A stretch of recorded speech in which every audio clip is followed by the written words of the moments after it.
Galaxy News Hour live. सभामुख देवराज घिमिरेले आज नेपाली पत्रकार र पत्रकारितामाथि गम्भीर आक्षेप लगाएका छन्। संघीय संसद सचिवालय स्थित उनकै कार्यकक्षमा भेट्न पुगेको नेपाल पत्रकार महासंघको टोली सामु उनले भनेका छन् कि नेपालमा पीत पत्रकारिता हावी छ र पत्रकारहरू बिक्रीमा छन्। उनले कुन पत्रकारले पीत पत्रकारिता गर्यो र को पत्रकार बिक्रीमा छन् भनेर खुलाएका छैनन्। तर जसरी उनी प्रस्तुत भएका छन् त्यसले सिङ्गो पत्रकारिता जगतलाई नै लाञ्छित गरेको छ। मुलुकको व्यवस्थापिका प्रमुखले गर्ने टिप्पणी अवश्य पनि अध्ययन र अनुसन्धानमा आधारित एवं तथ्ययुक्त हुनुपर्छ। गोसवारा रूपमा आरोप लगाएर कुनै पनि पेशा वा पेशाकर्मीलाई लाञ्छित गर्ने छुट राज्यका यो तहका अधिकारीलाई हुँदैन छैन। हो, पत्रकारिता पनि प्रश्न भन्दा माथि हुन सक्दैन। अन्य क्षेत्रमा सार्वजनिक जवाफदेहिता खोज्ने यो पेशा पनि जवाफदेही हुनै पर्छ। पेशाको दुरुपयोग गर्ने पनि दण्डको भागीदार बन्नुपर्छ भन्नेमा दुई मत छैन। तर कसले कहाँ कसरी बदमासी गरेको हो भनेर सोधखोज गर्ने पनि निकाय छन्। प्रेस काउन्सिलले नियमित अनुगमन र अनुसन्धान गरिरहेको हुन्छ। यदि उसको काम कारबाही प्रभावकारी छैन वा कानुनी अपर्याप्तता छन् भने राज्यले पूर्णता दिन सक्छ। सञ्चार सम्बन्धी कतिपय कानुनका मस्यौदा छलफलका क्रममा छन्। तिनलाई कुन रूपमा अघि बढाउने भन्नेमा पनि सदन प्रमुखको महत्त्वपूर्ण भूमिका हुन्छ। तर यसतिर ध्यानै नदिई सभामुख जस्तो पदमा बसेर उनले जुन तहको टिप्पणी गरेका छन् त्यो आपत्तिजनक छ। व्यावसायिक पत्रकार र पत्रकारिताको नुर गिराउने नियतले गरिने टिप्पणी सभामुख घिमिरेका मुखबाट किन व्यक्त भयो, यो अर्को गम्भीर विषय हो। मुलुकको व्यवस्थापिका प्रमुखको तहबाट यस्ता स्तरहीन अभिव्यक्ति कम्तीमा नेपाली समाजले अपेक्षा गर्दैन।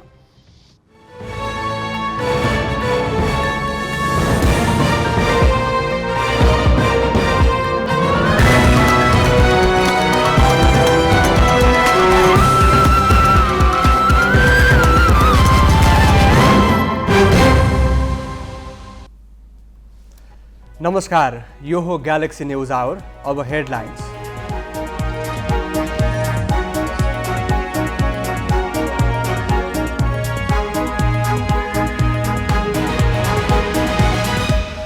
उपराष्ट्रपतिमा जसपाका रामसहाय प्रसाद यादव निर्वाचित, मतभार 57%, संविधानको पक्षमा उभिने प्रतिबद्धता। राष्ट्रपति र उपराष्ट्रपतिको चुनाव लगत्तै गठबन्धनमा मन्त्रालय तानातान सुरु। गृहमा एकीकृत समाजवादीको दाबी, भन्छ अरूले प्रमुख पद पाए अब छान्ने पालो हाम्रो। बजारमा गुणस्तरहीन र प्रतिबन्धित गाइड गेस्ट पेपरको बिगबिगी, विद्यार्थीलाई शिक्षकै सिफारिस, नियामक निकाय पाठ्यक्रम विकास केन्द्रको अनुगमन शून्य। चिनिया राष्ट्रपति सी तेस्रो कार्यकालका लागि निर्वाचित भए लगत्तै पहिलो विदेश भ्रमणमा रुस जाने, पश्चिमी राष्ट्रहरू सशङ्कित। र नेपाल नम्बर 1 गल्फर शुक्र बहादुर राई 15 वर्ष पुरानो रेकर्ड बराबरी गर्दै सेन्ट्रल ओपनको उपाधि जित्न सफल। एम्युचरतर्फ सद्भाव आचार्य पहिलो पटक च्याम्पियन।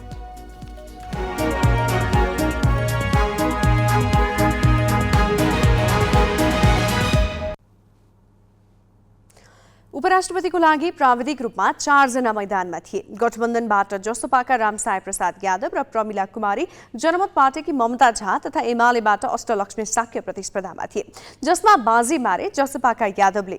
आज भएको निर्वाचनमा यादव 57.5% मतभार सहित निर्वाचित भए। गठबन्धनभित्र खास गरी नेपाली कांग्रेस, माओवादी केन्द्र र नेकपा एकीकृत समाजवादीको साथ पाएकाले उनी राष्ट्रपति पछिको दोस्रो पदमा पुग्न सफल भएका हुन्। उपराष्ट्रपतिको निर्वाचनमा गठबन्धनले साझा उम्मेद्वार तय गर्न सकेन। शीर्ष नेताले निकै प्रयास गरे पनि जसपाका यादव विरुद्ध जनमत पार्टीले झालाई मैदानमा उतार्यो। जनमत पार्टीलाई लोकतान्त्रिक समाजवादी र नागरिक उन्मुक्ति पार्टीले साथ दिने घोषणा गरे। प्रमुख निर्वाचन आयुक्त दिनेश थपलियाले राष्ट्रपतिमा पुरुष निर्वाचित भएको अवस्थामा उपराष्ट्रपतिमा पुरुषले उम्मेदवारी दिन नपाउने भनेपछि जसपाले राष्ट्रिय सभा सदस्य प्रमिला कुमारीलाई पनि उम्मेद्वार बनायो। निर्वाचन अधिकृतको कार्यालयले उम्मेद्वारको अन्तिम नामावली प्रकाशित गरेपछि मात्र प्रमिलाले उम्मेदवारी फिर्ताको घोषणा गरेकाले मतपत्रमा उनको पनि नाम समावेश भयो। एमालेबाट उपाध्यक्ष शाक्य प्रतिस्पर्धामा थिइन्।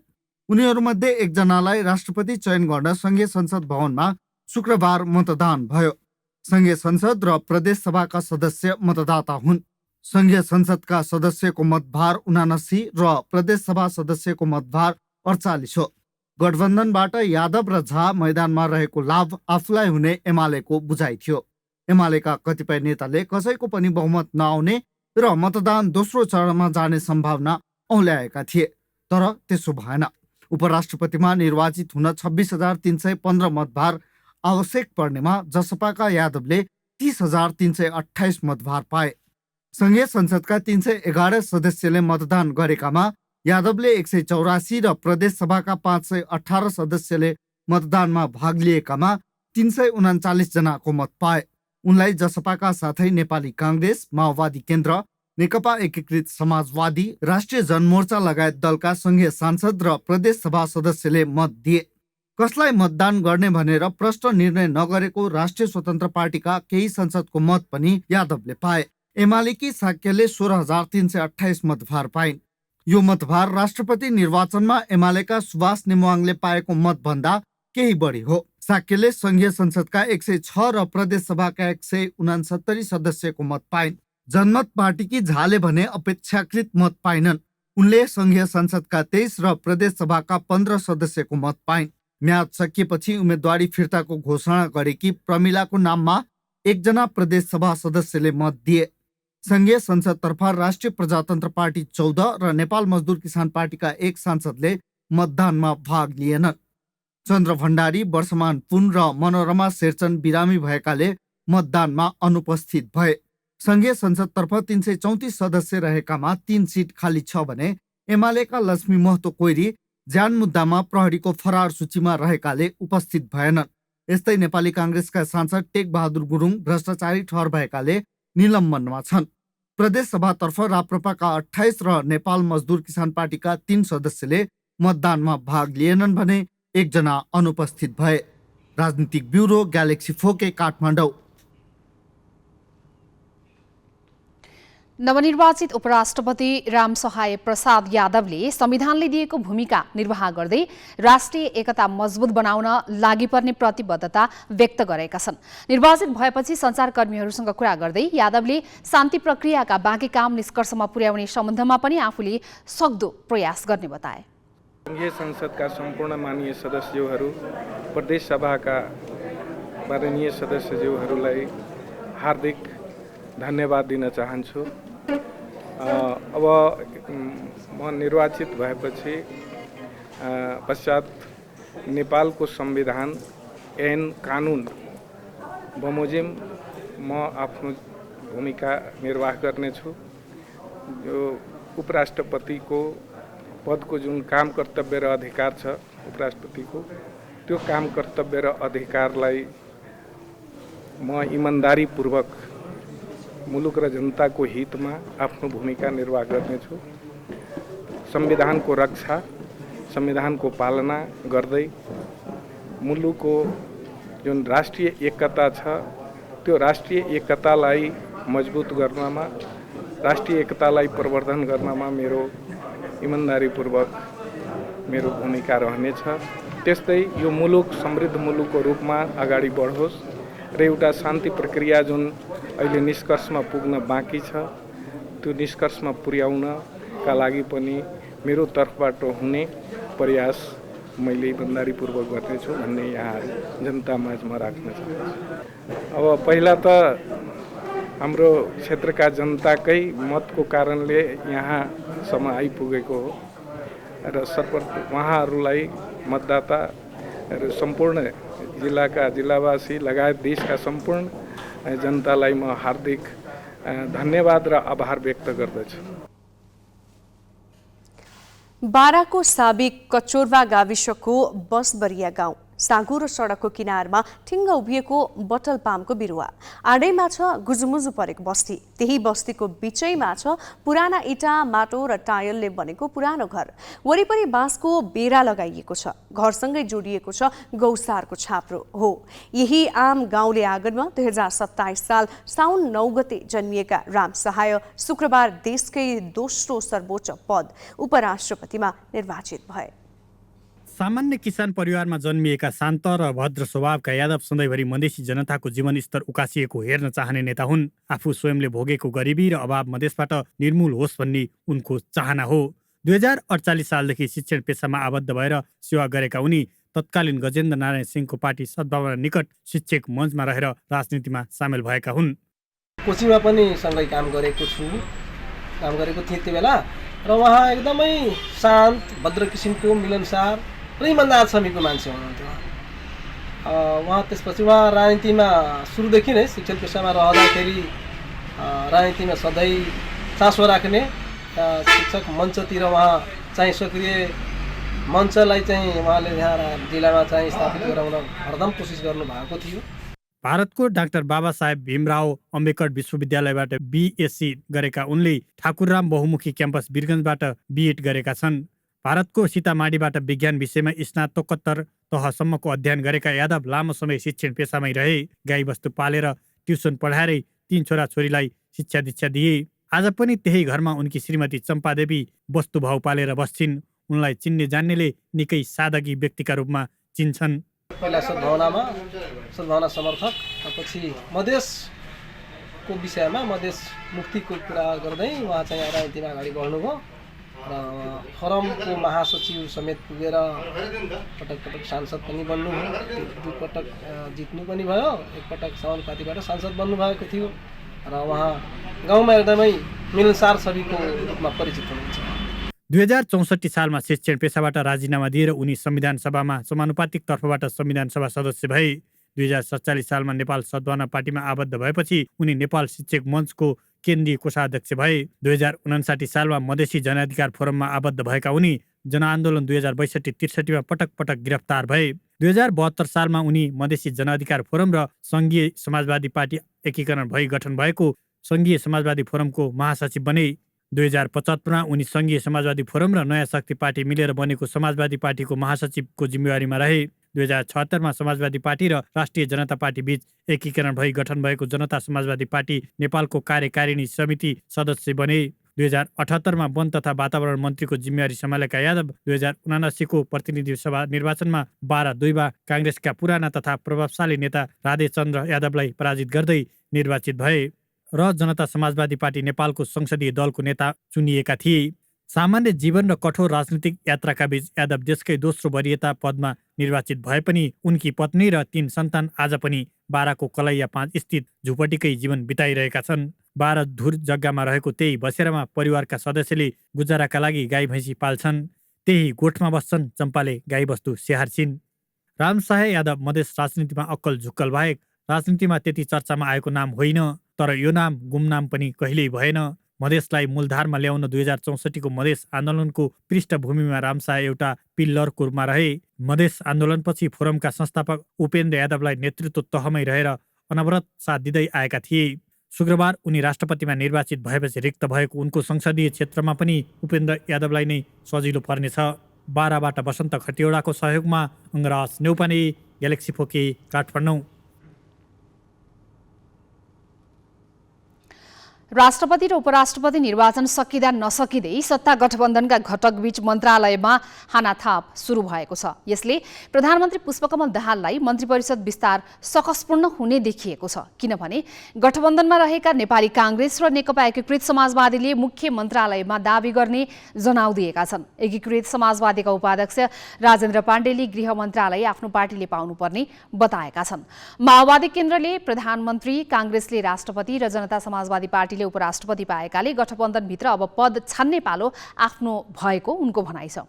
साथै गृह मन्त्रालय पहिलो प्राथमिकतामा रहेको पाण्डेले बताएका छन्, जबकि प्रधानमन्त्री दाहालले भने गृह मन्त्रालय माओवादी केन्द्रसँग नै राख्न चाहेका छन्। काङ्ग्रेसले रोज्यो हैन, प्रधानमन्त्री माओवादीले रोज्यो, उपराष्ट्रपति जसपाले रोज्यो। अब हाम्रो अहिलेको समीकरणभित्रको चौथो ठुलो दल हो हामी हैन। त्यो हिसाबले हेर्दाखेरि चाहिँ हामी अब अहिले बाँकी भएको मन्त्रालयमध्ये रोज्नु पर्यो नि हैन र। 1 नम्बर प्राथमिकता हामी गृह नै रोज्छौँ। अब केही न्युज संक्षेपमा। जिल्ला प्रहरी परिसर काठमाडौँले राजधानी विवादमा राष्ट्रिय स्वतन्त्र पार्टीका सभापति रवि लामिछाने माथि लागेको आरोप पुष्टि हुन नसक्ने निष्कर्ष निकालेको छ। लामिछानेले झुटो विवरण पेश गरेको पुष्टि नहुने भएकाले उनीमाथि मुद्दा चलाउनु नपर्ने रायसहितको प्रतिवेदन प्रहरीले सरकारी वकिलको कार्यालय काठमाडौँमा पेश गरेको छ। प्रहरीले रवि अमेरिकाबाट नेपाल फर्किएपछि लिएको राहदानीमा पुरानै राहदानीको नम्बर र विवरण समेत उल्लेख भएकाले पुरानैको निरन्तरता भन्ने अर्थ लाग्ने निष्कर्ष निकालेको छ। त्यस्तै सर्वोच्चबाट फैसला हुनासाथ राहदानी विभागमा गएर नेपाली राहदानी बुझाइसकेकाले पनि पहिले बदनियतका साथ त्यसको प्रयोग नभएको नदेखिएको निष्कर्ष प्रहरीको छ। महानगरीय प्रहरी परिसर काठमाडौँमा कायम नभएको नेपाली नागरिकता देखाएर लामिछानेले नेपाली राहदानी लिएको भन्दै अनुसन्धान गर्न उजुरी परेको थियो। कुनै पनि फौजदारी कसुर हुने जाहेरीका आधारमा मुद्दा नचल्ने भएमा प्रहरीले पेश गरेको प्रतिवेदनमाथि जिल्ला सरकारी वकिलले निर्णय गर्नुपर्ने व्यवस्था छ। यसरी हुने निर्णय उच्च सरकारी वकिलको कार्यालय पाटन हुँदै महान्यायाधिवक्ता कार्यालय पुग्छ। महान्यायाधिवक्ता कार्यालयका नायब महान्यायाधिवक्ताको रायसहितको फाइल महान्यायाधिवक्ता समक्ष पेश हुन्छ र महान्यायाधिवक्ताको निर्णय अन्तिम हुन्छ। नेकपा एमालेका अध्यक्ष केपी शर्मा ओलीले मुलुकले विद्युत व्यापार गर्ने बेला नभएको बताएका छन्। पूर्व प्रधानमन्त्री समेत रहेका ओलीले आन्तरिक उत्पादनले देशभित्रको माग धान्ने स्थिति नरहेकोले विदेशमा बेच्नुको अर्थ नभएको बताए। आज काठमाडौँमा नेपाल विद्युत प्राधिकरण कर्मचारी युनियनको 11औं राष्ट्रिय महाधिवेशन उद्घाटनका क्रममा उनले भारतले आफ्नो बार्गेनिङ क्षमता बढाउन विद्युत आवश्यक नभएको गलत प्रचार गर्ने गरेको दावी समेत गरे। उत्पादनमूलक उद्योग खोली मुलुकभित्र खपत गरेर बढी भएपछि मात्रै बिक्रीको कुरा गर्न सुहाउने उनको भनाइ छ। उनले फरक प्रसङ्गमा व्यवसायी दुर्गा परसाईको कदमलाई देशद्रोहीको संज्ञा दिए। परसाईको गतिविधिलाई सरकारले तत्काल नियन्त्रण नगरे जनताले प्रतिकार गर्ने उनको चेतावनी छ। बाँकी प्रसङ्ग स्मृति मल्लबाट। प्रश्नपत्रको सङ्गालोको रूपमा अभ्यास पुस्तिका मात्र होइन, चिट चोर्न सघाउ पुगोस् भनेर बजारमा गुणस्तरहीन पकेट बुक समेत छाप्न र बजारीकरण गर्न थालिएपछि 2076 सालमै सरकारले त्यस्ता सामग्री बेच्न निषेध गरेको थियो। पाठ्यक्रम विकास केन्द्रले निर्देशिका मार्फत नै गाइड, गेस पेपर, म्यानुअल किताब, पकेट बुक लगायतका सामग्री नबेच्न भनेको थियो। केन्द्रको 2079 को निर्देशिकाले यस्ता सामग्री छाप्न अनुमति नदिने उल्लेख गरेको छ। तर बजारमा यस्ता सामग्री छापछाप्ती छन्। यस वर्ष पनि अधिकांश एसएए दिने छात्र-छात्रा यस्तै सामग्रीमा निर्भर छन्। पाठ्यक्रम विकास केन्द्रले नछाप्न भनेका सामग्री पसले पछि बेचबिखन भइरहेका छन्। नेमा पुस्तक प्रकाशन, अस्मिता बुक्स पब्लिकेशन, प्रधान बुक हाउस, रिडमोर लगायत प्रकाशन गृहहरूले माध्यमिक तह अर्थात् कक्षा 12 सम्मका विद्यार्थीहरूलाई लक्षित गरेर मोडल प्रश्नपत्रको सगालो र अभ्यास पुस्तिका छापेर धमाधम पठाइरहेका छन्। यस्ता पाठ्य सामग्रीमा मूल्यमा एकरूपता पनि छैन। अनुमति नै नलिई छाप्ने हुनाले किताबको गुणवत्ता, पाठ्य सामग्रीको गुणस्तरीयतामा ध्यान दिने कुरै आएन। रेडमोर पब्लिकेशनले एसईईको प्रश्नपत्र सगालो 635 रुपैयाँ मूल्यमा बेच्छ। नेमा पुस्तक प्रकाशनले सोही प्रकृतिको पुस्तक 760 रुपैयाँमा खुलेआम बिक्री गरिरहेको छ। प्रधान बुक हाउसले पनि एसईई दिने विद्यार्थीका लागि 700 रुपैयाँमा प्रश्नपत्रकै सगालो निकालेको छ। यसरी निकालेको पुस्तक कति छापिएको हो त्यसको प्रति कतै उल्लेख गरेको छैन। यसरी अनधिकृत तवले छापेर बजारमा पठाइएका तिनै सामग्रीको सिफारिस शिक्षकले समेत गरिदिन्छन्। टेक्स्ट बुक भन्दा पनि विद्यार्थीहरू चाहिँ बढी अब सोल्युसनहरू, गाइडहरू त्यही नै छ। सरकारले त यस्तो यो सहयोगी किताबहरू के पनि ननिकाल्नु भनेर भन्न त होइन, तर तैपनि अब त्यो हिसाबले मात्र चाहिँ हुँदाखेरि विद्यार्थीहरूको चाहिँ पढाइ कोर्स बुकले मात्र नधान्ने भएको हुनाले प्र्याक्टिस बुक पनि आवश्यक हुन्छ।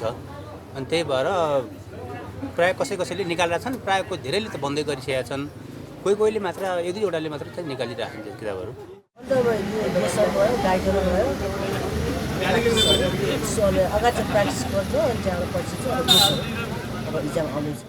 पाठ्यक्रम विकास केन्द्रले छाप्नका लागि अनुमति नदिएका यस्ता पत्र पुस्तकमा ज्ञान र सूचनाको कुनै आधिकारिकता हुँदैन। बाल मनोविज्ञानको पनि ख्याल गरिएको हुँदैन। पुस्तकमा प्रस्तुत विषयवस्तु र प्रस्तुतिको गुणस्तर मापन पनि गरिँदैन। रातारात अनधिकृत रूपमा पैसा कमाउन छापिने यस्ता सामग्रीको महँगो मूल्य राखेर प्रकाशकले बजारमा पठाउने गरेका छन्। प्रति पृष्ठ 2 रुपैयाँ भन्दा माथि नै मूल्य समावेश गरेर बजारमा पठाइने त्यस्ता सामग्रीबाट व्यापारीले 40% मुनाफा पाउँछन्। राष्ट्रिय सतर्कता केन्द्रका प्रहरी नायब उपरीक्षक कृष्णप्रसाद अधिकारी संयोजक र रमेश फुयाल सदस्य रहेको टोलीले गरेको अनुसन्धानले त guide, guest paper, practice book लगायतका यस्ता सामग्रीको खुला बिक्री वितरण भइरहनुमा शिक्षा मन्त्रालय र पाठ्यक्रम विकास केन्द्रका अधिकारीहरूको गैर जिम्मेवार प्रवृत्तिलाई दोषी ठहर गरेको छ। त्यसो त पत्रु ज्ञान बेचेर विद्यार्थीको भविष्यमाथि खेलवाड गरिरहेका तिनै प्रकाशकहरू आफ्नो धन्दा निर्वाध चलाउन र अनुगमन नगरी मौन बसिदिन प्रधानमन्त्री कार्यालयसम्मै पुगेर लबिङ गरिरहेको पाइएको छ। अनुगमन रोक्न उनीहरूले शिक्षा मन्त्रालयका पदाधिकारीदेखि पाठ्यक्रम विकास केन्द्रलाई समेत प्रभावमा पारेका छन्। व्यवसायीहरूको तीव्र लबिङका कारण तालुकाला निकाय शिक्षा मन्त्रालयको मौन स्वीकृतिले माध्यमिक तहको शिक्षामा गुणस्तरहीन गाइड, गेस्ट पेपर र प्रश्नपत्रका सङ्गालो हावी भएका छन्।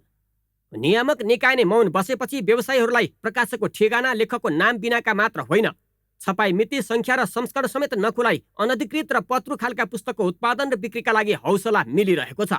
हामीले यो महासङ्घ स्थापना गर्दा नै हामीले यो छाडा, अश्लील, डुप्लिकेट, अनधिकृत सामग्रीहरूको बिक्री वितरण र उत्पादनमा यसलाई रोक्नुपर्छ। यस्ता सामग्रीले लाई बिक्री वितरण सहज रूपमा बिक्री वितरण गर्न दिनु हुँदैन भनेर हाम्रो आधिकारिक धारणा हामीले प्रस्तुत गरेका छौँ र हामी त्यसमा अहिले अडिग छौँ।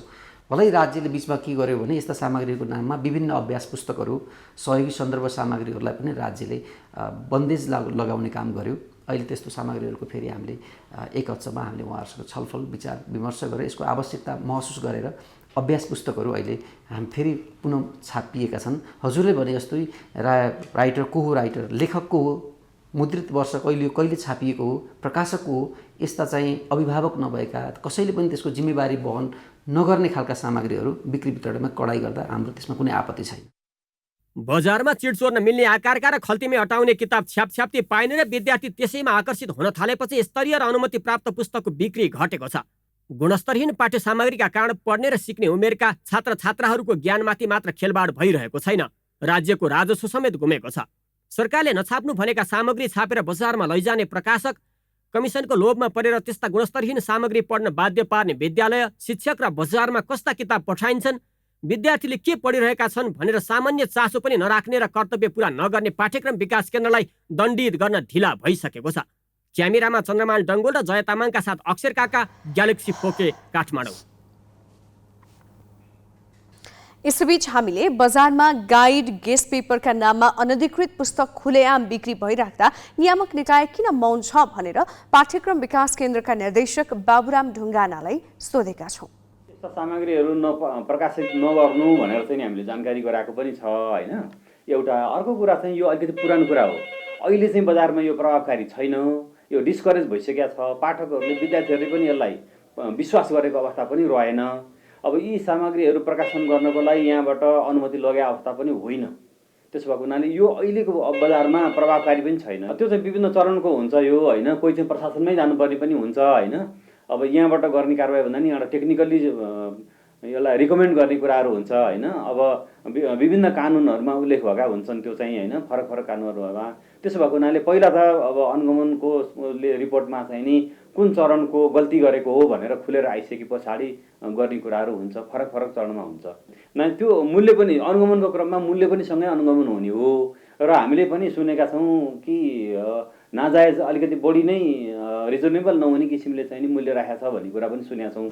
र यसलाई चाहिँ नि यही हो, अब मिडियाले पनि अब सरकारी संयन्त्रबाट हरेकतिरबाट कुरा भइसकेपछि बजारले चाहिँ नि आफू कुन पोजिसनमा छु त्यो पोजिसनमा चाहिँ रहनुपर्छ।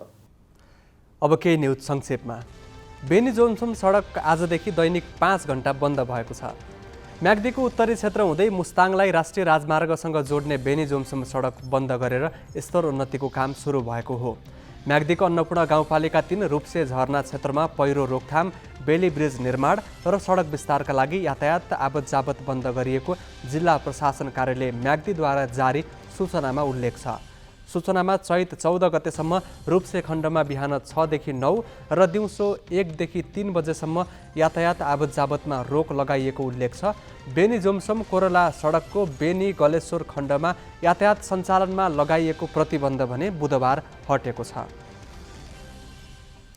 दाङको तुलसीपुर उपमहानगरपालिकामा इन्धनमा अत्यधिक खर्च भएको उजुरी परेपछि अनुसन्धान सुरु भएको छ। 1 महिनामा 32 लाखको इन्धन खर्च गरेको भन्दै अख्तियार दुरुपयोग अनुसन्धान आयोगले छानबिन सुरु गरेको छ। छानबिनका लागि आयोगको सम्पर्क कार्यालय नेपालगञ्जले आवश्यक कागजात मागेको छ। उपमहानगरपालिकाको लेखा समितिले कार्तिक महिनामा मात्रै 31,97,000 रुपियाँ खर्च भएको प्रतिवेदन नगरसभामा पेश गरेको थियो। इन्धनमा अस्वाभाविक खर्च भएको भन्दै अख्तियारमा उजुरी परेको थियो। उपमहानगरपालिकाले भने विकास निर्माण र विपदको समयमा बढी इन्धन खर्च भएको दाबी गरेको छ। चीनका राष्ट्रपति सी जिनपिङ आगामी साता रुस भ्रमणमा जाने भएका छन्। सिनियर राष्ट्रपति सी रुसी समकक्षी भ्लादिमिर पुटिनको निमन्त्रणामा रुस भ्रमणमा निस्कन लागेका हुन्। चिनिया विदेश मन्त्रालयका अनुसार रुस युक्रेन युद्धपछि चिनियर राष्ट्रपति सीको यो पहिलो रुस भ्रमण हो। चीनले युक्रेन युद्धको विषयमा आफूलाई तटस्थ प्रस्तुत गर्ने प्रयासका बीच यो भ्रमणलाई अर्थपूर्ण रूपमा हेरिएको छ। तर रुससँगको चीनको बढ्दो निकटतालाई लिएर पश्चिमी राष्ट्रहरू भने सशङ्कित भएका छन्। चिनिया विदेश मन्त्रालयका अनुसार मार्च 20देखि 22सम्म हुने भ्रमणका क्रममा राष्ट्रपति सी र पुटिनले दुई देश बीचको रणनीतिक सहयोगका विषयमा छलफल गर्नेछन्। सोही क्रममा रुस र चीन बीचको वृहत साझेदारी सम्बन्ध र रणनीतिक सहयोगको थप विकास गर्ने विषयमा पनि छलफल हुने र दुवै देशका विदेश मन्त्रालयले जारी गरेको विज्ञप्तिमा उल्लेख गरिएको छ। साथै अन्तर्राष्ट्रिय क्षेत्रमा रुस र चीन सहयोगलाई बलियो बनाउने सन्दर्भमा विचारको आदान प्रदान गर्ने र अन्य महत्त्वपूर्ण द्विपक्षीय दस्तावेजहरूमा हस्ताक्षर हुने चिनिया विदेश मन्त्रालयले जनाएको छ। अस्ट्रेलियाले अमेरिकासँग 220वटा क्रुज क्षेप्यास्त्र खरिद गर्ने भएको छ। अस्ट्रेलियाले करिब $90 करोड बराबरका तोमाहक क्षेप्यास्त्र खरिद गर्ने भएको हो। अमेरिकी विदेश मन्त्रालयले अस्ट्रेलियालाई क्रुज क्षेप्यास्त्र बिक्री गर्ने प्रस्ताव स्वीकृत गरेको अन्तर्राष्ट्रिय सञ्चार माध्यमले जनाएका छन्। प्रस्ताव अमेरिकी संसदले अनुमोदन गरेपछि बिक्री प्रक्रिया अघि बढ्नेछ। अस्ट्रेलियाले ओकस सुरक्षा सम्झौता अनुसार खरिद गर्ने क्षेप्यास्त्र पनडुब्बीमा प्रयोग गर्नेछ। अस्ट्रेलियाका रक्षा मन्त्री रिचर्ड माउसले क्षेप्यास्त्र खरिदपछि अस्ट्रेलिया आफूलाई सुरक्षित राख्न सक्षम हुने दावी गरेका छन्। अमेरिकी रक्षा मन्त्रालयले क्रुज क्षेप्यास्त्र पाएपछि अस्ट्रेलिया अमेरिकी रक्षा प्रणालीसँग जोडिने जनाएको छ।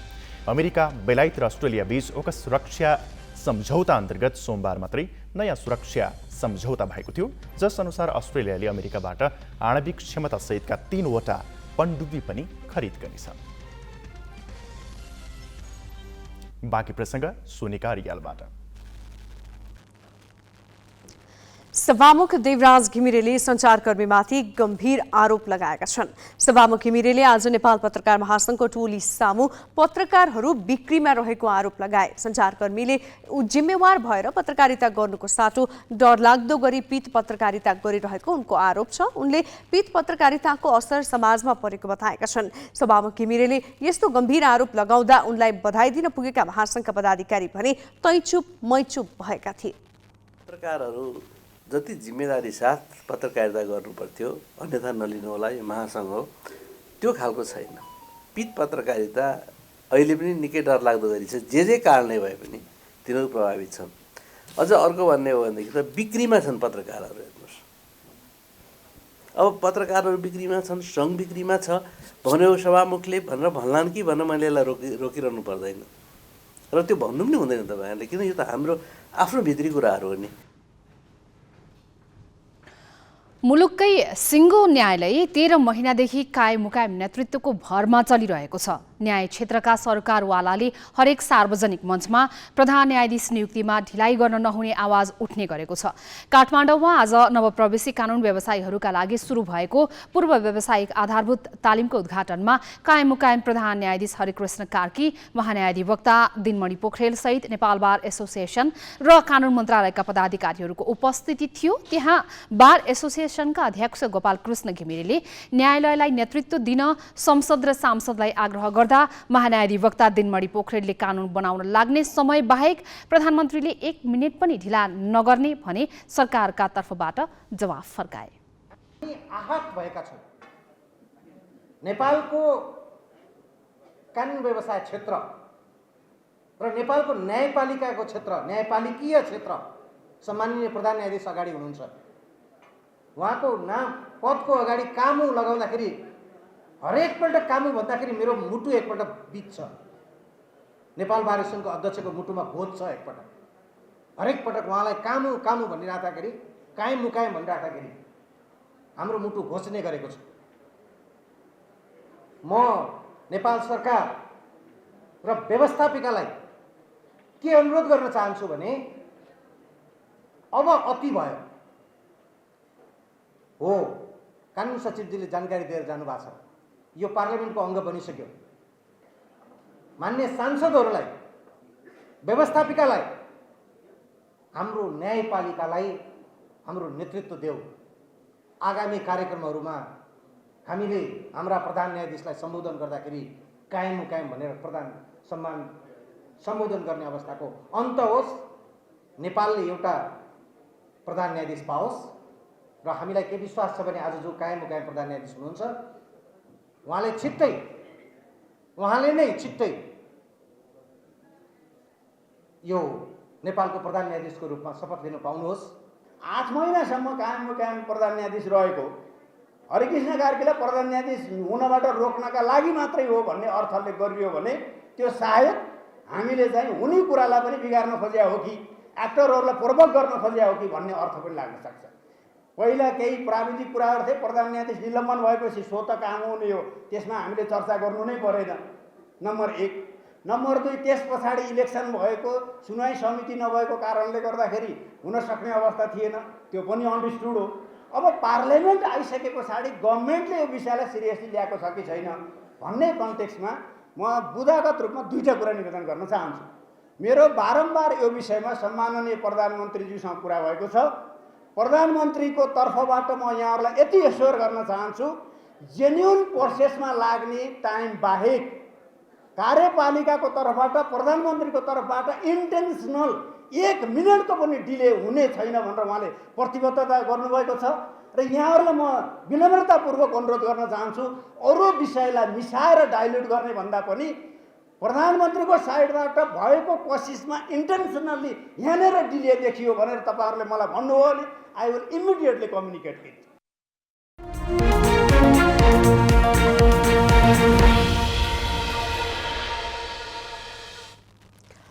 प्रधानमन्त्री पुष्पकमल दाहालले लगानी बोर्ड मार्फत अघि बढिरहेका विभिन्न 11 ठूला परियोजनाका लगानीकर्तासँग छलफल गरेका छन्।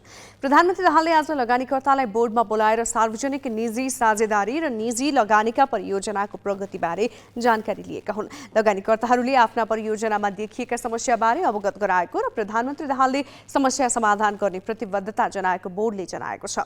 बोर्डमा अरुण 3 तथा तल्लो अरुण, होङसी तथा हुवासिङ नारायणी, नेपाल चीन मैत्री औद्योगिक पार्क, मुक्तिनाथ केबलकार, माथिल्लो कर्णाली, पश्चिम सेती र SR6 माथिल्लो त्रिशुली 1 लगायत परियोजनाका प्रतिनिधि पुगेका थिए। उनीहरूले वन लगानी ऐन लगायतका कानुनमा सुधार गर्नुपर्ने, अन्तर्निकाय समन्वय, जग्गा प्राप्तिमा सहजीकरण लगायतका विषय उठाएका थिए। जवाफमा दाहालले कानुन संशोधन गरी लगानीको वातावरण सहज बनाउन सरकार सकारात्मक रहेको बताएका थिए। बोर्डको बैठक भने साउन यता बस्न सकेको छैन। 3 महिना अघि सिंगापुरका केही विश्लेषकले सुनको भाव प्रति आउन्स 2500 देखि 4000 अमेरिकी डलरसम्म पुग्न सक्ने प्रक्षेपण गरेका थिए। त्यतिबेला उनीहरूको प्रक्षेपण चाँडै नै फलीभूत होला भन्ने धेरैलाई लागेको थिएन। हुन त अहिले पनि त्यो स्तरमा सुनको भाव उक्लिहाल्छ भन्ने आधार छैन। तर हालैका दिनमा विश्व बजारमा सुनको मूल्यमा देखिएको उछालले पहेँलो धातुको भाव बढ्दै जाने अनुमानलाई बल दिएको छ। नेपाली बजारमा पनि आज नै सुनको भाव कीर्तिमानी स्तर नजिक पुग्यो। बढ्न नरोकिए आइतबार सुनको मूल्य अहिलेसम्मकै उच्च हुनेछ। 2074 असार 26 गते तोलाको 52,800 रुपैयाँमा छरेपछि सुनको मूल्य पुनः त्यो बिन्दुमा फर्किन सकेको छैन। रुस युक्रेन युद्ध सुरु भएपछि विश्वव्यापी रूपमा महँगिएको सुनको मूल्यले गत सालको फागुन 25मा 1,05,500 रुपैयाँको कीर्तिमानी उचाइ बनाएको थियो। त्यसपछि घट्न थालेको सुनको भाउ तोलामा 80,000 सम्म आउला भन्ने अपेक्षा गरिए पनि त्यसो भएन। संसारभर बढ्दो ब्याजदर र अमेरिकाको आक्रामक वित्तीय नीतिले डलरको मूल्यमा उच्च वृद्धि गरायो। गत साल सुनको मूल्य उचाइमा पुग्दा डलरको भाउ 123 रुपैयाँ थियो, तर 1 वर्षभित्र डलरको विनिमय दर 10 रुपैयाँ हाराहारी बढ्न पुग्यो। यसले सुनको भाउ पनि अपेक्षित स्तरमा सस्तिन पाएन र नेपाली बजारमा पहिलो धातु तोलाकै 91,300 भन्दा तल ओर्लिएन। असोज 5 पछि उकालो लागेको सुनको मूल्य 4.5 महिनामा 16,200 महँगिएर माघ 19मा 1,07,500 रुपैयाँ पुगेको थियो। त्यसपछि सुन नसस्तिएको होइन। फागुन 25मा तोलाको 1,01,000 सम्म झरेको सुन त्यस यता 7 दिनमा 6100 महँगिएर शुक्रबार 1,07,100 रुपैयाँ पुगेको छ। यो माघ 19 को कीर्तिमानी मूल्यभन्दा 600 रुपैयाँ कम हो। तर पश्चिमी बजारमा शुक्रबारको प्राप्तकालीन कारोबारमा सुन उच्च दरले महँगिएको छ। नेपाली समयअनुसार शुक्रबार साँझ 6 बजेसम्म अन्तर्राष्ट्रिय बजारमा सुनको भाउ प्रति औंस करिब $15 महँगिसकेको छ। यही रफ्तारमा भाउ बढे आइतबार नेपाली बजारमा सुनको मूल्यले नयाँ कीर्तिमान बनाउनेछ। कोभिडका कारण लकडाउन भएको बेला अन्तर्राष्ट्रिय बजारमा सुनको भाउ कीर्तिमानी उचाइमा पुगेको थियो। त्यसबेला प्रति औंस $2070 भन्दा माथि पुगे पनि नेपालमा भने लकडाउनका कारण सुनको मूल्य निर्धारण नै भएन। दोस्रो पटक प्रति औंस $2053 हाराहारी पुग्दा नेपाली बजारमा तोलाको 1,05,000 नाग्यो। सुनको मूल्य अन्तर्राष्ट्रिय बजारमा कसरी तय हुन्छ भन्ने कुराले नेपाली बजारको भाउलाई पनि प्रभावित पार्छ। अहिले विश्वभर चरम महँगी र घट्दो लगानीका कारण मानिसहरूले सुनमा पैसा खन्याउन थालेका छन्। त्यसमाथि अमेरिकामा बैंक डुब्न थालेपछि सुनतर्फ लगानी मोडिने क्रम ह्वात्तै चुलिएको छ। फागुन 24 मा अमेरिकाको सिल्भर गेट क्यापिटललाई नियामकले नियन्त्रणमा लिएको थियो भने अमेरिकी शेयर बजारमा केही बैंकको शेयर मूल्य उच्च दरमा खस्किएको थियो। त्यसै दिनदेखि अन्तर्राष्ट्रिय बजारमा सुनको भाउ उचालियो। 9 दिनको बीचमा सुनको भाउ प्रति औंस $122 भन्दा धेरै महँगिएको छ। शेयर बजार र कच्चा तेल जस्ता कमोडिटीमा भएका लगानी झिकेर सुनमा थुपार्ने प्रवृत्ति बढेको छ। सयौं वर्षदेखि संसारभर नै सबैभन्दा विश्वसनीय सम्पत्ति मानिने सुनप्रति धेरैको आकर्षण छ। विश्व अर्थतन्त्र नै मन्दीको मुखमा पुगेको खबर आइरहँदा सुनप्रति लगानीकर्ताको लगाव थप बढेको छ। मानिसहरूमा अप्ठ्यारो समयमा सुन किनेर सम्पत्ति सुरक्षित गर्न खोज्ने प्रवृत्ति यसपटक पनि देखिएको छ। Business bureau, Galaxy four K, Kathmandu. दोलखाका 9 स्थानीय तहमा 14 शैक्षिक संस्थामा प्राविधिक विषय पढाइ हुन्छ। यी संस्थामा एकै पटक 850 बढीले अध्ययन गर्न सक्ने गरी कोटा निर्धारण गरिएको छ। तर बढ्दो शैक्षिक बेरोजगारीका कारण गाउँ गाउँमा प्राविधिक शिक्षा पढाइ भए पनि विद्यार्थीको आकर्षण भने घट्दो छ। दोलखामा बाली विज्ञान, भेटनरी, सिभिल इन्जिनियरिङ, कम्प्युटर विज्ञान, नर्सिङ जस्ता विषयमा सिटिभिटीबाट सम्बन्धन लिएर प्राविधिक विषयमा पढाइ हुन्छ। तर विद्यार्थीको उपस्थिति घटेपछि शैक्षिक संस्थालाई प्राविधिक शिक्षा निल्नु न ओगल्नु जस्तै भएको छ। 40 जनाको कोटा भएको शैक्षिक संस्थामा 5 जना विद्यार्थी भएपछि अहिले विद्यार्थीलाई अन्यत्र पठाइएको छ। दोलखाकै शारदा माविले विद्यार्थी भर्नाका लागि 30 दिने सूचना जारी गर्दा 1 जना पनि विद्यार्थी नआएको विद्यालय व्यवस्थापन समितिका अध्यक्ष बताउँछन्। प्राविधिक शिक्षा बाली विज्ञान, डिप्लोमा बाली विज्ञान र जेटिए 18 महिनालाई चाहिँ भेटनरी फुल स्कलरसिपमा आह्वान गऱ्यौँ। 9 दिने नोटिस थियो। 9 दिने नोटिसमा 35 जना, बाली विज्ञानमा 35 जना आए, जेटिएमा 35 भन्दा अलि बढी थियो र अहिले चाहिँ पढ्न योग्य हामीले चाहिँ इन्ट्रान्स लियौँ। इन्ट्रान्स लिँदाखेरि 27 जना जति जेटिएमा छन् पढ्ने विद्यार्थीहरू। नयाँ विद्यालयमा मात्र होइन, प्राविधिक शिक्षामा देशमै नाम चलेको जिरी प्राविधिक शिक्षालयमा समेत अघिल्लो वर्षदेखि विद्यार्थी घटेका छन्। विगतमा कडा प्रतिस्पर्धा मार्फत विद्यार्थी भर्ना गर्ने जिरीमा यस वर्ष तोकेको कोठाको आधा पनि विद्यार्थी आएनन्। प्राविधिक धारको पढाइ हुने विद्यालय बढ्नु र प्राविधिक विषयमा लोकसेवाको विज्ञापन खुल्न छाडेकाले विद्यार्थीको संख्या घटेको शिक्षालयको दाबी छ। मेन एउटा कुरा मार्केटको स्कोप पनि हो। अब लोकसेवा अहिले चाहिँ प्री डिप्लोमाको कार्यक्रमहरूमा चाहिँ लोकसेवाबाट चाहिँ 5औं 6औं तहका योग्य भएका स्टुडेन्टहरू नै 14 तहमा आउने स्थिति हुँदाखेरि चाहिँ अब र योग्यता पुगेका विद्यार्थी सबैले डिप्लोमा अब प्री डिप्लोमा टिएसएलजी कार्यक्रम बिस्तारै बिस्तारै राज्यको अरू ठाउँमा पनि कर्मचारीको डिमान्ड पनि कम भएको अवस्थाले हो जस्तो लाग्छ मलाई चाहिँ। प्राविधिक शिक्षातर्फ स्थानीय विद्यार्थीको सहभागिता अत्यन्त न्यून छ। छात्र वृद्धि भएकै कारण टाढा टाढाबाट आएका विद्यार्थीले जेनतेन शैक्षिक संस्थाको साख जोगाएका छन्। नेपाली माध्यमबाट पढिरहेका विद्यार्थीलाई अङ्ग्रेजी माध्यममा पढ्न मुस्किल हुने भएकाले समेत प्राविधिक शिक्षामा आकर्षण घटेको अभिभावक बताउँछन्। र अलिकति यो बाली विज्ञान चाहिँ यो पढ्न चाहिँ अलिकति गाह्रो विषय पनि रहेछ यसो बुझ्दाखेरि। अब यो सरकारी स्कुलहरूमा चाहिँ अब नेपाली मिडियाबाट चाहिँ पढेको विद्यार्थीहरू र सिधै बाली विज्ञानमा जाँदा चाहिँ धेरै साइन्स पढ्नुपर्ने रहेछ। साइन्स पढ्दा चाहिँ विद्यार्थीलाई अलिक जटिल पनि रहेछ होइन। त्यसो भएको कारणले गर्दा पनि अब अधिकांश विद्यार्थीलाई एससीमा चाहिँ तपाईँको म्याथ विषय अनुतीर्ण भएको, त्यसमा नि समस्या त्यो भएको कारणले पनि हो। सम्भाव्यता अध्ययन नगरी पहुँचका भरमा सम्बन्धन लिने र दिने प्रविधिका कारण दोलखामा प्राविधिक शिक्षामा पढाइ हुने शैक्षिक संस्थाको औचित्यमाथि नै प्रश्न उठ्न थालेको छ। प्राविधिक शिक्षा प्रयोगात्मक हुने भएकाले महँगो समेत छ। तर शिक्षामा राज्यको ठूलो लगानी भए पनि शैक्षिक संस्थाले विद्यार्थी आकर्षित गर्न नसक्दा प्राविधिक शिक्षामाथिको लगानी बालुवाको पानी सरह छ। ग्यालेक्सी फोकेका लागि दोलखाबाट Dilbahadur केसीको report.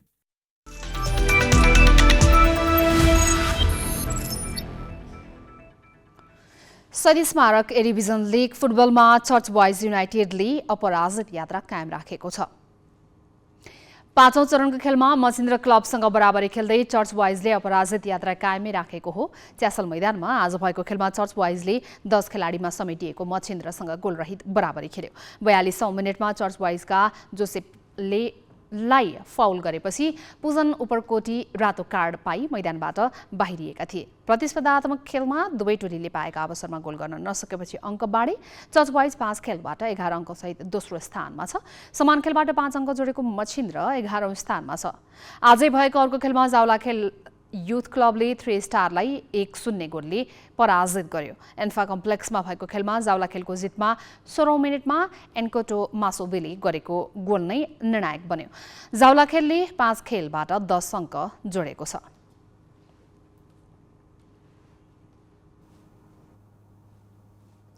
Nepal number 1 golfer शुक्रबहादुर राईले सूर्य नेपाल सेन्ट्रल ओपनको उपाधि जितेका छन्। 4 दिने प्रतियोगिताको दोस्रो दिन कोर्स रेकर्ड बनाएका उनले अन्तिम दिन 23 अन्डर 265 को कुल स्कोरको रेकर्ड बराबरी गर्दै करियरको 11औं उपाधि जितेका हुन्।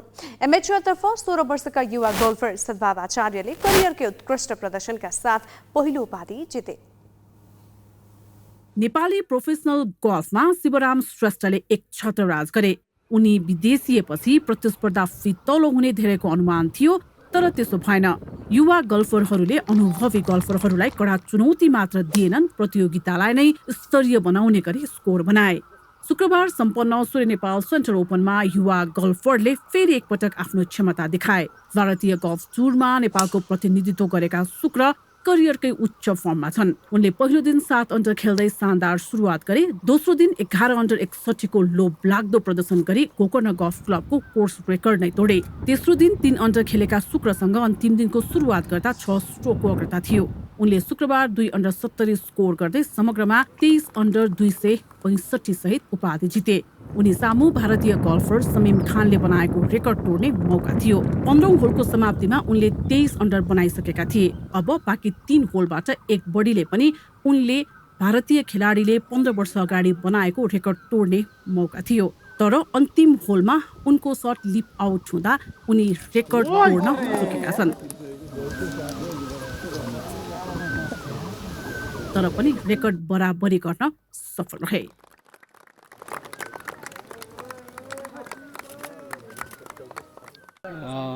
एकदमै खुसी लागेछ र एकदम राम्रो पनि लागिरहेछ। लास्ट होलमा अलिकति लिप आउट हुँदाखेरि चाहिँ अब अहिले ट्राई त गरेको थिएँ, त्यस्तो फिल चाहिँ भयो। एकदमै टाई हुँदाखेरि पनि अब ठिकै छ। अबको टार्गेट अब त्यही अब फेरि पिजी टायरमा फेरि टुर्नामेन्टहरू छ 2-3 वटा, 4टा जति छ। त्यसपछि हाफ हुन्छ, त्यसमा राम्रो प्रदर्शन गर्ने प्लान छ।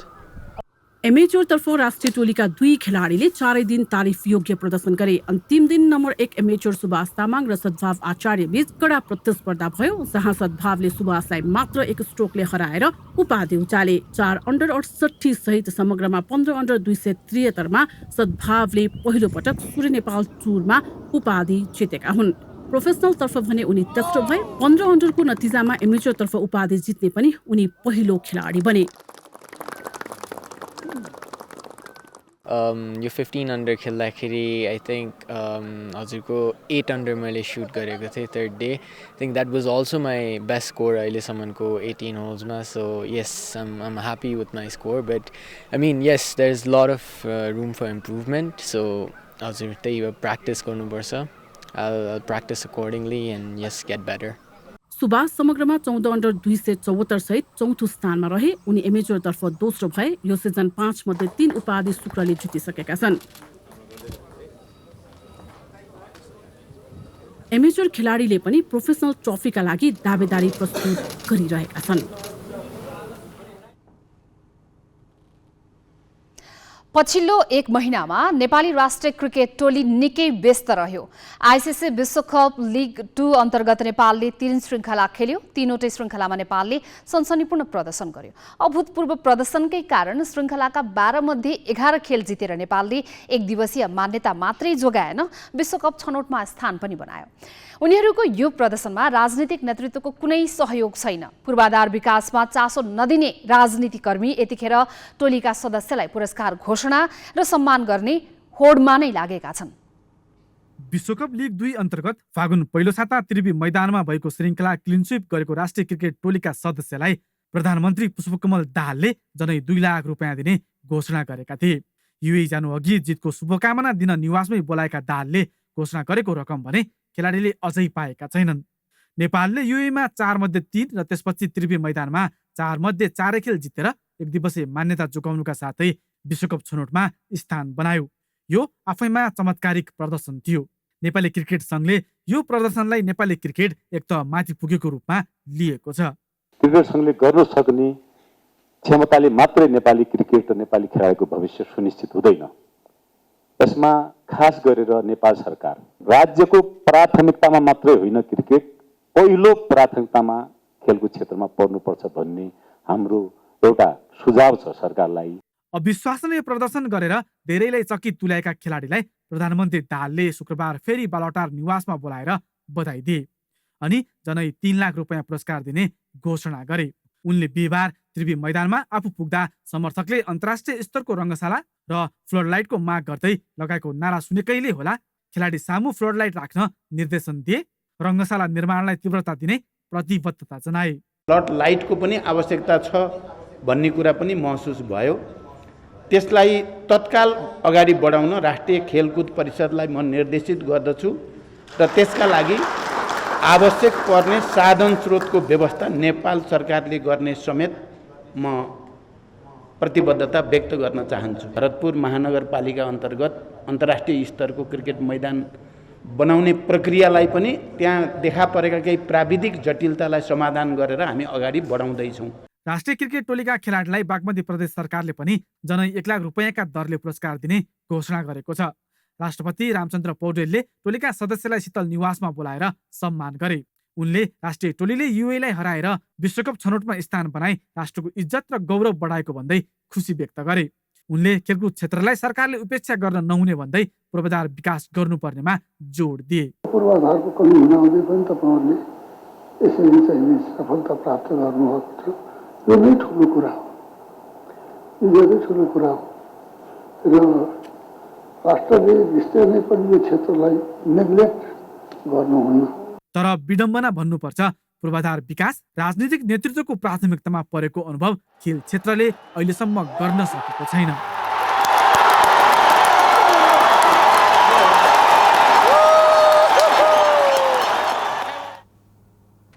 बेलायतको संसदमा प्रसिद्ध चिनिया भिडियो शेयरिङ एप टिकटकलाई प्रतिबन्ध लगाइएको छ। डेटा सुरक्षाको जोखिम भएको भन्दै हाल टिकटकलाई विभिन्न सरकारी र कूटनीतिक निकायले प्रतिबन्ध लगाउन थालेका छन्। यसैबेला अमेरिकाले भने चिनिया कम्पनी वाइट डान्सलाई धम्की दिएको छ। अमेरिकाले भिडियो शेयरिङ एप टिकटक आफूलाई बिक्री नगरे अमेरिकामा प्रतिबन्ध लगाउने अमेरिकी सरकारले चेतावनी दिएको हो। सन् 2016 मा सुरु भएको चर्चित भिडियो शेयरिङ एप टिकटकको एसियाली मुलुकमा मात्रै 30 करोड प्रयोगकर्ता छन्। तथ्याङ्क अनुसार संसारभरका 1 अर्ब मानिसले टिकटक एप प्रयोग गर्छन्। यी करोडौं प्रयोगकर्ताले टिकटकमा कुनै भिडियो पोस्ट गर्दा आफ्नो स्थान, नाम, ठेगाना, अनुहार सार्वजनिक गर्ने गरेका छन्। कतिले यसबाट आम्दानी पनि प्रशस्ति गरेका छन्। चिनिया कम्पनी बाइट डान्सको स्वामित्वमा रहेको टिकटक एपले संसारभरमा प्रयोगकर्ताको डेटा सङ्कलन गरी अभिलेखीकरण गर्ने गरेको अमेरिकाले सुरुदेखि नै आरोप लगाउँदै आएको छ। बिहिबार मात्रै अमेरिकाले राष्ट्रिय सुरक्षामा जोखिम निम्त्याएको भन्दै टिकटक एप आफूलाई बिक्री नगरे प्रतिबन्ध लगाउने चेतावनी दियो। बाइट डान्स कम्पनीले भने कम्पनीको यो एक विशुद्ध मनोरञ्जनका लागि बनेको र कसैको व्यक्तिगत विवरणसँग कुनै सरोकार नभएको दावी गर्दै आएको छ। कम्पनीले भिडियो शेयरिङ एप बहुचर्चित भएकाले अमेरिकाले हिस्सा खोजेको आरोप लगायो। अमेरिकामा विदेशी लगानी समिति CFIUSले गरेको एक सर्वेक्षण अनुसार टिकटकले विश्वभरका मानिसको व्यक्तिगत विवरण चोरेर अभिलेखीकरण गर्दै आएको दावी गरेको छ। बाइट डान्स कम्पनीले भने डाटा सुरक्षाका लागि आफ्नै प्रणालीमा सुधार ल्याई नागरिकको डेटा निगरानीमा समय खर्चन अमेरिकालाई सुझाव दिएको छ। टिकटकका प्रवक्ता ब्रुक ओभरबेटरले कम्पनीले आफ्ना प्रयोगकर्ताको डेटा सुरक्षामा $1 अर्ब भन्दा बढी खर्च गरेको बताउँदै डेटा चोरेको प्रमाण भए पेश गर्न समेत चुनौती दिएको छ। हामी ग्यालेक्सी न्युज आवरको अन्त्यमा छौँ। जाँदा जाँदै हेडलाइन्स।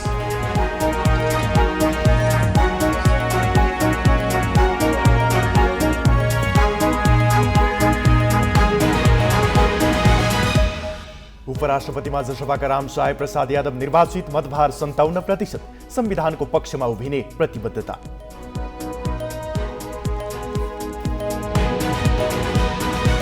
राष्ट्रपति र उपराष्ट्रपतिको निर्वाचन लगत्तै गठबन्धनमा मन्त्रालय तानातान सुरु, गृहमा एकीकृत समाजवादीको दाबी, भन्छ अरूले प्रमुख पद पाए अब छान्ने पालो हाम्रो।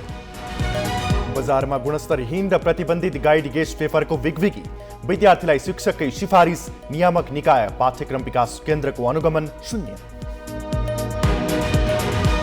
चिनिया राष्ट्रपति सी तेस्रो कार्यकालका लागि निर्वाचित भए लगत्तै पहिलो विदेश भ्रमणमा रुस जाने, पश्चिमी राष्ट्रहरू सशङ्कित।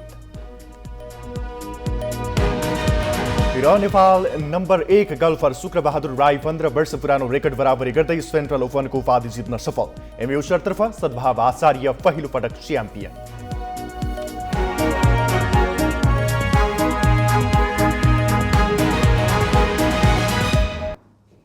आजलाई ग्यालेक्सी न्युज आवर सकियो। नमस्ते।